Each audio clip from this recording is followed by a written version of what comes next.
Vamos que vamos, meu povo. Então, continuando aí nossa matemática brincadeira de criança. A gente vai estudar na aula de hoje a circunferência trigonométrica, chamada também de ciclo trigonométrico. A gente vai fazer várias análises aí, estudar quadrante, fazer um bocado de brincadeira de criança.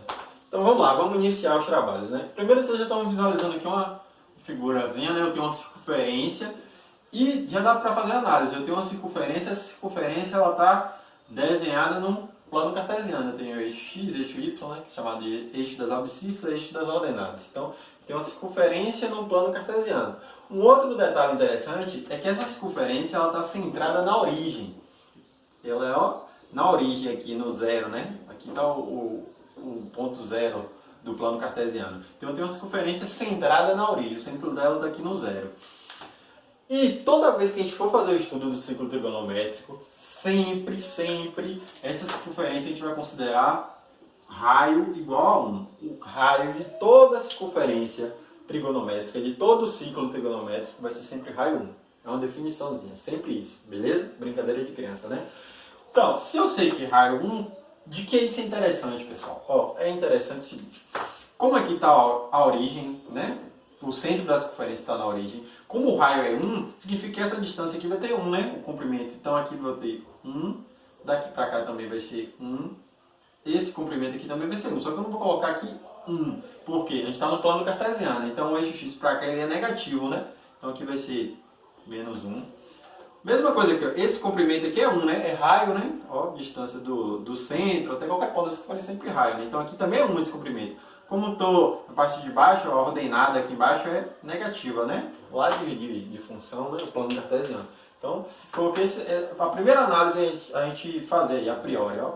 Sempre vai ser raio 1. Circunferência chamada de circunferência unitária. O raio é sempre 1. Beleza, brincadeira de criança até aí, né?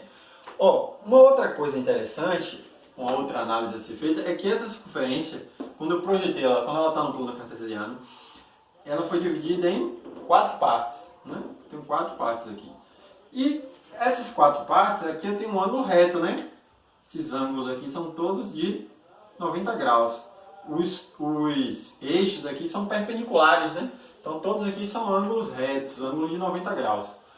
Daí, como aqui a circunferência, aqui é o centro da circunferência, esse arco aqui todo também vai ser 90, aqui vai ser 90, né? Que a medida angular do arco é a mesma medida que corresponde ao ângulo central, né? Então aqui é 90, aqui também é 90, né? Que a medida do arco também vai ser todos de 90 graus. Beleza? Sim, dividir em 4 partes. Essa divisão de 4 partes, pessoal, a gente chama, vai ter um nome específicozinho, ó. Vou chamar isso aqui, ó. A primeira parte, segunda, terceira e quarta. Dividir em 4 partes. Essa divisão aqui a gente chama de quadrante. Então, ó, 1, 2, 3 e 4 são chamados de quadrantes.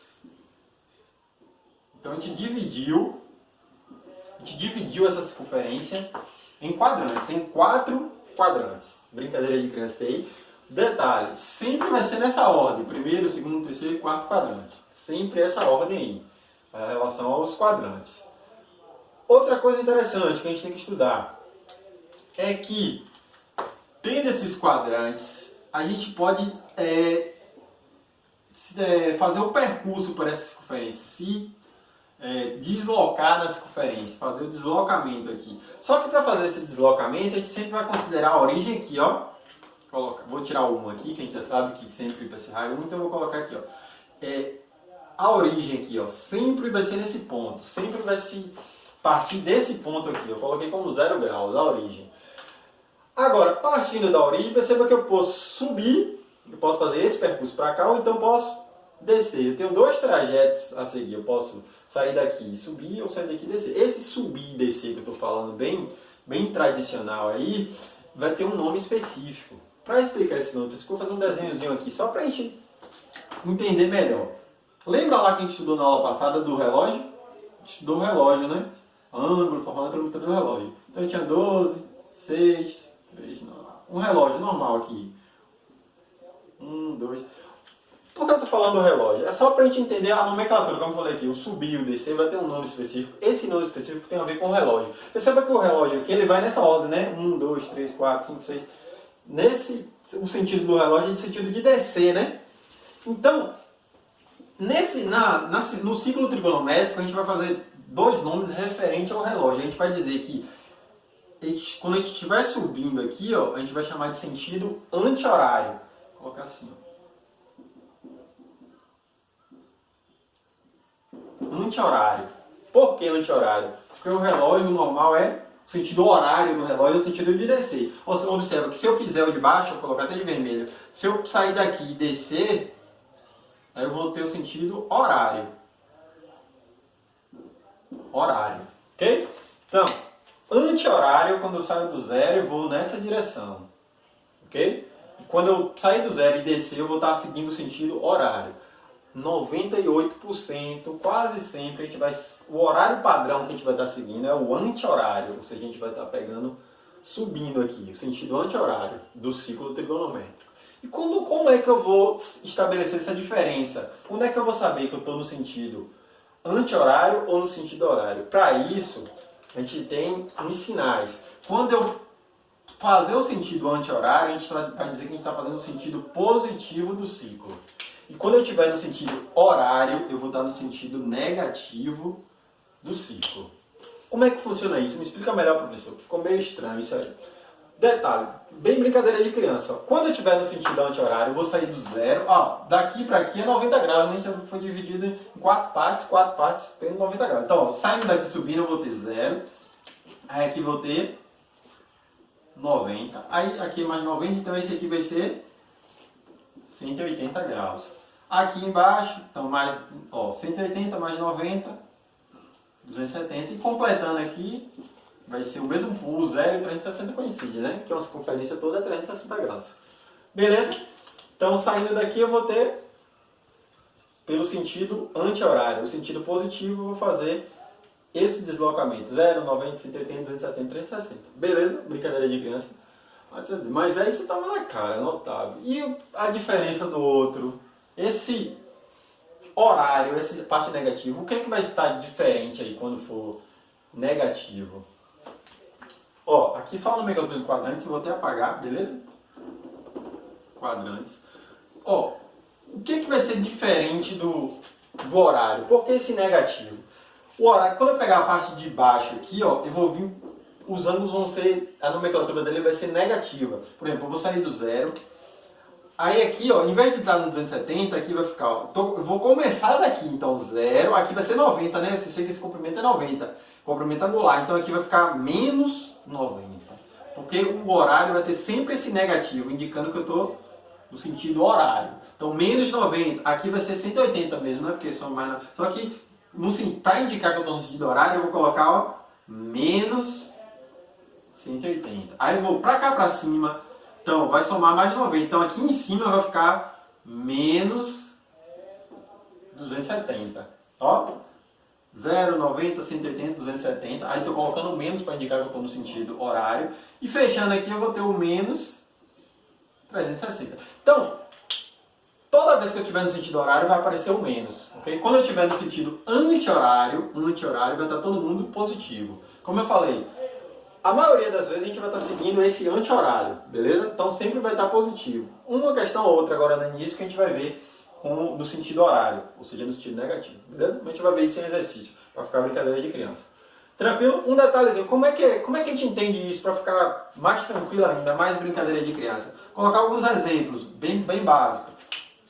Imagine que eu tenha um ângulo lá de 120 graus. Vou colocar aqui a letra B. Tenha 225 graus. E tenha uma letra C, um ângulo medindo menos 120 graus. Eu quero saber em qual quadrante está localizado esses arcos aqui. Esses ângulos, esses arcos. Em qual quadrante está localizado? A letra A, 120 graus. Brincadeira, ele está positivo, ó. Ele está positivo. Se ele está positivo, ele vai seguir o sentido anti-horário. Positivo é o anti-horário. Então 120 eu vou sair daqui 0, 90. Ele vai estar nesse meio aqui? Não, porque aqui vai de 0 a 90. Eu vou de 90 a 180. Ó, então 120 vai estar nesse meio aqui, entre 90 e 180. Só que entre 90 e 180, qual quadrante é esse?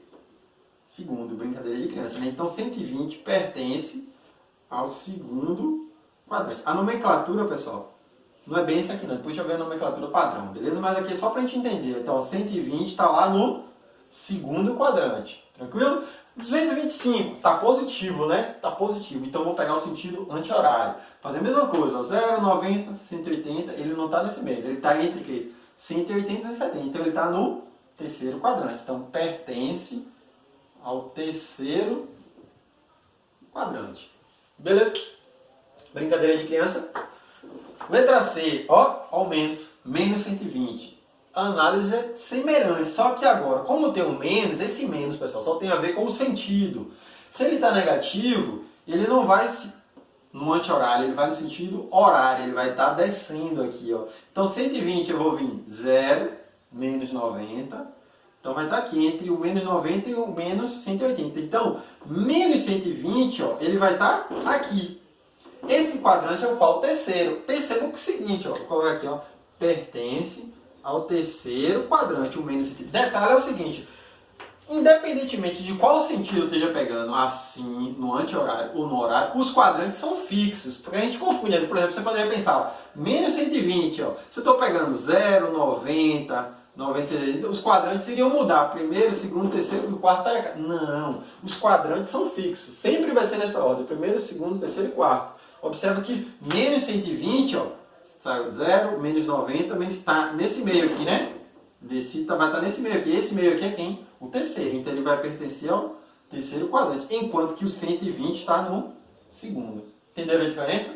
Brincadeira de criança. Então toda vez que tiver negativo, eu vou fazer o sentido horário, eu vou descer. Toda vez que tiver positivo, eu vou fazer o sentido anti-horário. Belezinha aí? Só definiçõezinhas pra gente ficar fera. Brincadeira de criança, né? Anotem aí, dá o pausezinho, anota essa parte. A gente vai pro outro lado agora ver um outro detalhezinho. Então, ó, faz a anotação de vocês aí enquanto eu vou apagando. Dá pausa no vídeo.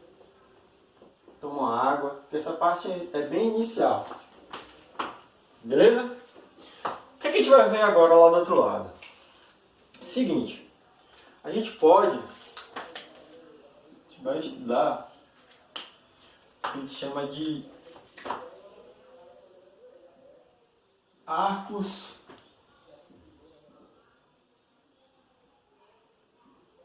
côngruos. Arcos côngruos, ou também chamada de arcos congruentes. Arcos côngruos ou congruentes. Quer dizer a mesma coisa. Então, só nomenclatura diferente, mas quer dizer o mesmo. Então, o que vem a ser arcos côngruos, pessoal? Imagine o seguinte, vou desenhar um ciclo trigonométrico. Então, vou colocar o plano cartesiano. Imagine que, supondo que esteja centrado na origem, já sabe o que é. Centrado na origem e raio 1. Meu desenho não está padrão, né? Mas imagine que aqui o comprimento é tudo a mesma medida, ou seja, sempre 1. Sim, mas o que vem a ser esse bendito de arcos côngruos? O que vem a ser isso? Tem a ver com canguru? Não, né? Arcos côngruos.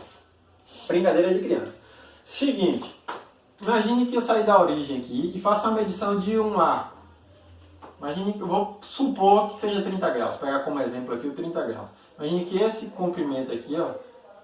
Comprimento não, né? Que a gente vê comprimento é outra definição. Imagine que essa medida angular, a medida desse arco é 30 graus.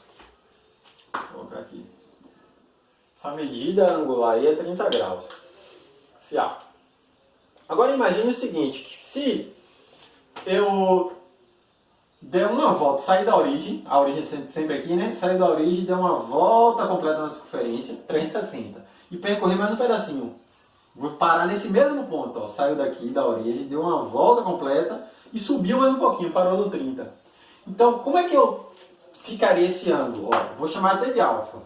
Alfa, estou dizendo que alfa saiu da origem, deu uma volta completa e mais um pedacinho de 30. Então, alfa fez o quê?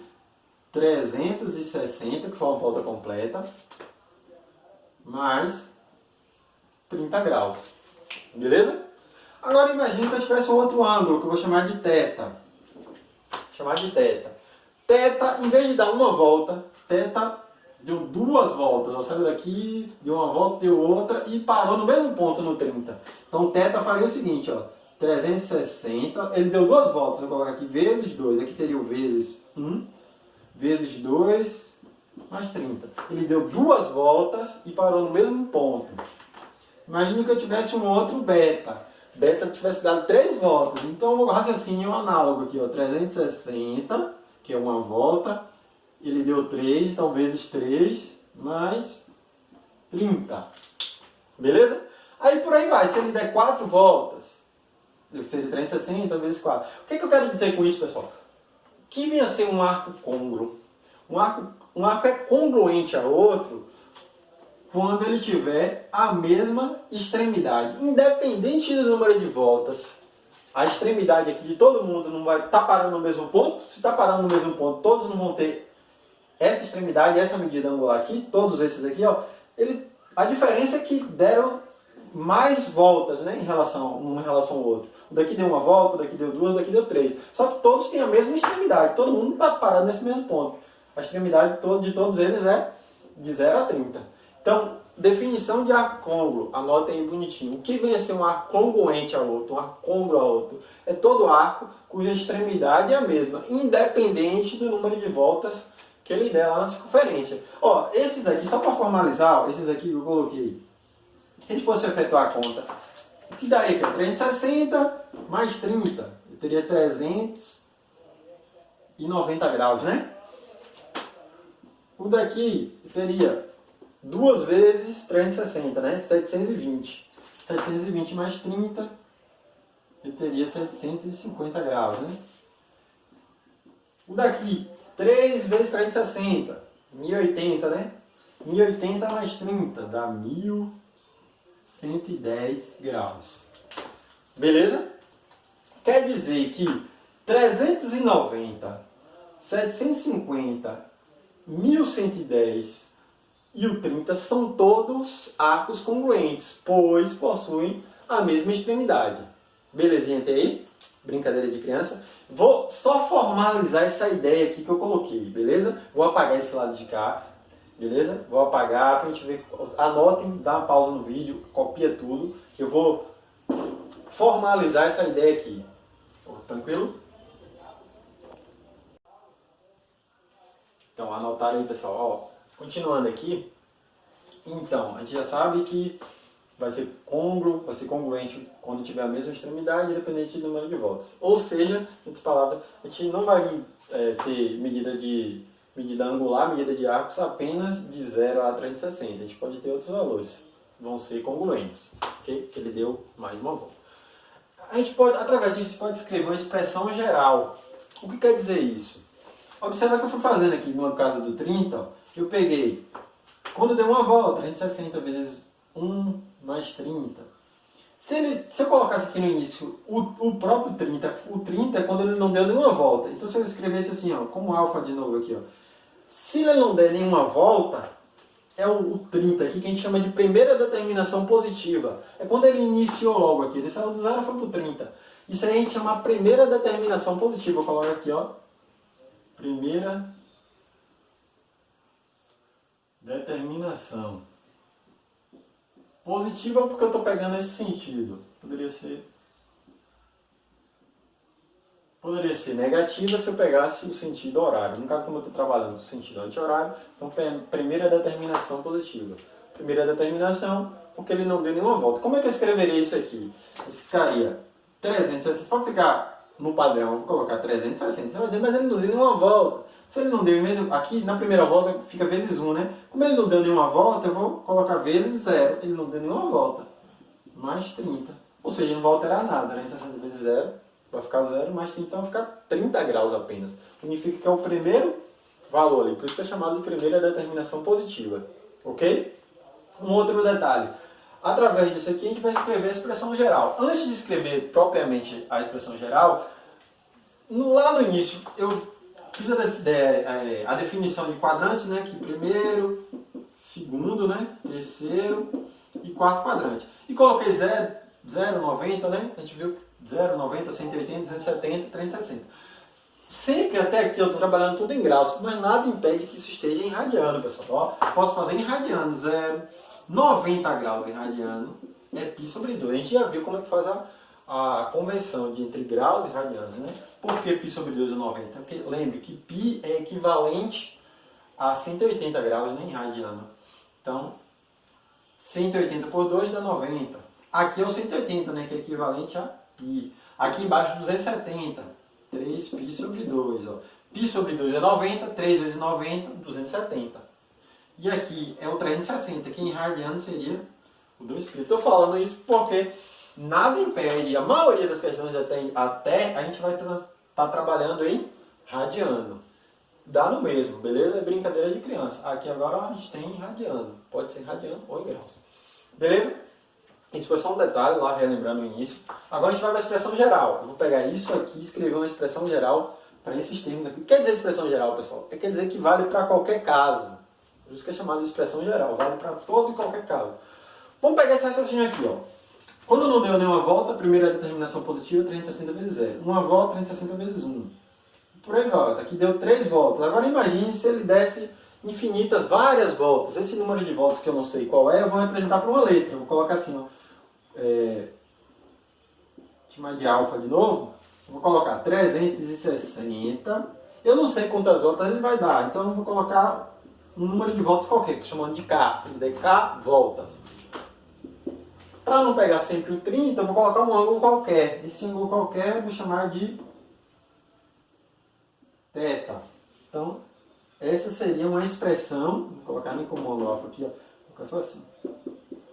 Essa seria uma expressão geral, ou seja, se o ângulo, o θ vai ser o ângulo que eu tenho no início. Se o θ for 30, então recai nesse caso aqui, eu teria 30 mais 360 vezes K. Quem vai ser esse K? K representa o número de voltas.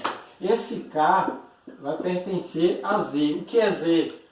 Conjunto dos números inteiros. O que quer dizer isso, professor? Quer dizer que, ó, K representa o 0, 1, 2, 3. Nesse caso aqui eu estou pegando o sentido anti-horário. Está sendo positivo. Mas nada impede de eu pegar o sentido daqui de baixo, que vai ser o sentido horário. Então ele pode... Por que eu estou colocando pertencente a Z? Que Z é o conjunto do quê? Dos números inteiros, que vai ser os positivos ou negativos. Se for o sentido anti-horário, vai ser sempre positivo. Mas nada impede dele ser também negativo. Menos 1, menos 2, menos 3, por aí vai. Beleza? Mas a maioria das vezes vai ser sempre positivo. Vai ser o sentido anti-horário. Tranquilo? Isso aqui, pessoal, estou trabalhando em graus. Ó, em graus. Mas eu posso reescrever até aqui do outro lado. Ó, 360 vezes K mais θ. A expressão geral. Se eu fosse escrever essa mesma expressão para radiano também. Até radiano é até mais trabalhado, mais usado do que em graus. Em radiano. Como é que ficaria isso em radiano? Brincadeira de criança. 360 graus em radiano é 2π, né? 2 vezes 180. 360. Então isso aqui ficaria, em vez de colocar 360, em radiano isso aqui ficaria 2π K mais o ângulo, né? Aí, ó, 2π mais θ. 2π mais... Isso aqui fica estranho, né? Olha isso, 2π mais θ. Estranho. Que linguajar inconveniente, né? Então, as matemáticas, para não ficar essa linguagem aqui, que linguagem estranha, não ficou brincadeira de criança, não ficou elegante. Aí, como isso aqui é um produto, pessoal, a ordem dos fatores não altera o produto, então a gente pode mudar aqui a ordem.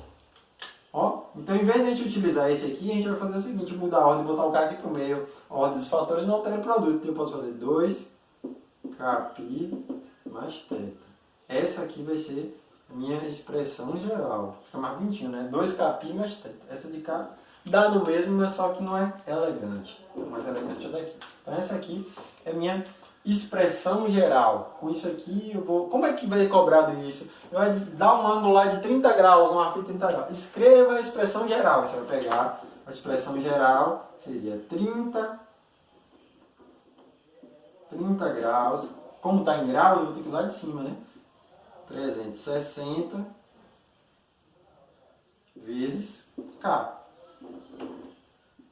Se fosse em radiano, aí eu teria que usar de K. Só que em vez de eu usar o 30 graus, eu vou ter que passar esses 30 graus para radiano. Aí você já sabe a regrinha.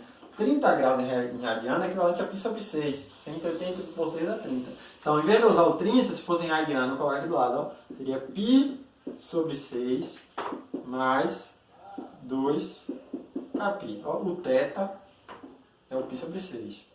Beleza? Isso sendo que o K pertence a Z. Isso é a expressão geral. Sempre vai ser cobrado a expressão geral. Pode cobrar outra coisa? Pode. Escrever aqui do lado. Vou apagar, ó. Anota isso aqui. Lá acho que vocês já anotaram. Eu vou apagar essa parte daqui. Beleza? Para a gente ver um exemplozinho um pouquinho mais interessante. Então, apagando isso aqui.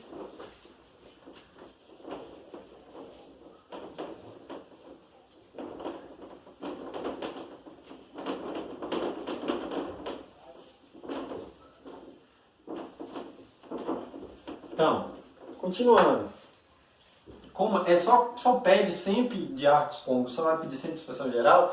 Não, pessoal. A expressão geral vai ser um caso ou outro. A maioria das vezes eles vão pedir assim, ó, colocar bem brincadeira de criança. Dado um arco lá de 1110. Vou colocar como letra A aqui. 1110 graus. Vou colocar uma letra B aqui. Se eu tiver um outro, 25π sobre 4. Ou então 31π sobre 5. Eu vou querer saber em qual quadrante está localizado esses arcos aí. Isso é comum ser pedido esse tipo de questão, mais ou menos isso. Qual quadrante está localizado o ângulo de 1110 graus? Em qual quadrante ele está localizado? Poxa, o cara me fala de negócio de expressão geral, depois vai me dizendo, vou falar em qual quadrante está aquilo ali. É brincadeira de criança, meu povo. Por quê? Toda vez que for superior a 360, significa que ele deu o quê? Mais de uma volta na circunferência. Ele deu algumas voltas na circunferência e parou em algum quadrante. É isso que está querendo saber a questão. Se ele deu várias voltas, cada volta vale quanto? 360. Então eu vou pegar isso aqui e dividir por 360. Sempre usar isso, pessoal. Ó. Então vou pegar, vou fazer já direto aqui, ó. Dividir por 360 graus. E aí faz as contas, ó. Dividindo isso aqui por 360, vai dar 3. 3 vezes 360 dá 1080, né? 1080 para 1110 fica faltando 30. O que quer dizer isso aí, pessoal? Quer dizer que ele deu 3 voltas, né? Ó, 3 vezes 360. Quer dizer que ele deu 3 voltas e parou no 30. É a mesma coisa que eu tinha feito no desenho anterior, né? Ó, aqui representa o número de voltas que ele deu e aqui onde ele parou. Então ele estava perguntando no início, como eu falei para vocês, em qual quadrante vai estar localizado? O quadrante que ele está localizado vai ter sempre esse resto aqui da divisão, ó. Sempre o resto. Que aqui significa que ele deu 3 voltas e sobrou 30. O que sobra, que é o resto da divisão, é sempre qual quadrante vai estar. Então 30 graus está em qual quadrante? Como começa 0, né? Ó, ciclo trigonométrico 0, 90. Então 30 vai estar aqui no meio, né? 30 dá no primeiro quadrante. Então 1110 vai estar lá no primeiro quadrante. Brincadeira de criança. Tranquilo? Então, qual a regra? Pega o ângulo, divide por 360. E para eu saber em qual quadrante ele está, eu pego o resto. Se perguntar quantas voltas ele deu, aí é o quociente da divisão. Sabendo onde ele está, pego o resto. Tranquilo? Esse aqui agora, pô, mas está em radiano agora. 25π sobre 4. Está em radiano, aí complica. Não, mesmo procedimento. Você pode pegar, tem duas maneiras de fazer. Primeiro, você pode pegar, transformar isso aqui para graus. Transformar para graus, que a gente já viu. Pega, faz 25, o π é equivalente a 180, divide por 4. Aí faz as contas. Vai pegar 180, divide por 4, dá 45, vai fazer 25 vezes 45, vai dar um número alto. Esse número alto vai ser um ângulo superior a 360. todo ângulo maior que 360 vai fazer o mesmo raciocínio da letra A. Pegar esse valor, o resultado disso aqui, dividir por 360 e ver o resto. Onde é que esse resto, em qual quadrante vai estar. Beleza? Isso é uma maneira. Faz as contas. Isso é uma maneira. Que vai ficar equivalente ao que eu fiz na letra A. Só que quando tiver em radiano, para ficar mais brincadeira de criança, a gente não usa esse procedimento. Vai dar certo? Vai. Só que aqui dá muita conta, dá mais trabalho. O pulo do gato é o seguinte. O pulo do gato é pegar e transformar isso aqui, ó, em que a gente chama de fração mista. O que quer dizer isso?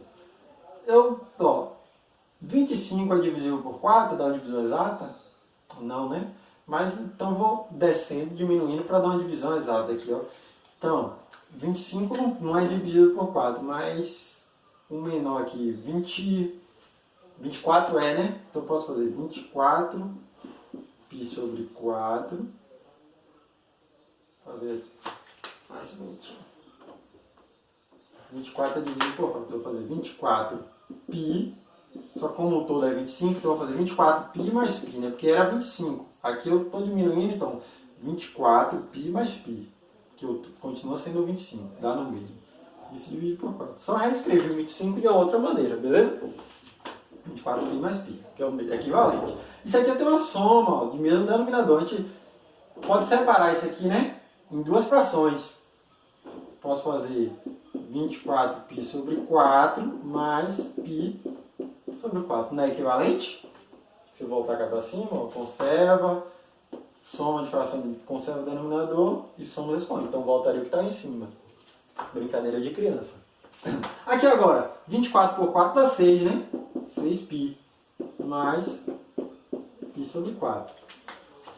Isso aqui concorda comigo que 6π, uma volta na circunferência, em radiano é 2π. Quando eu tenho 6π, significa que ele deu 3 voltas, né? Ó, 6π, ele deu 3 voltas na circunferência. Cada volta é 2π, então 3 vezes 2π. Então aqui 6π significa que ele deu 3 voltas. Mas eu não quero saber o número de voltas, eu quero saber onde ele parou. Então isso aqui, pessoal, só representa o número de voltas. Vou colocar assim, número de voltas. NV, beleza? Dá para entender, número de voltas. E aqui vai ser onde ele parou. É como se fosse o resto da divisão, o que sobra. Então ele parou no π sobre 4. π sobre 4, você pode dizer, ó, π é equivalente a 180. 180 dividido por 4. Aí fazendo as continhas lá, 180 dividido por 4 dá 45. Então ele deu 3 voltas, que é equivalente a 6π, e parou no π sobre 4. Só que π sobre 4 em graus é equivalente a 45. E o 45 está em qual quadrante? 45 está entre 0 e 90. Então, está lá no primeiro quadrante. Beleza? Brincadeira de criança?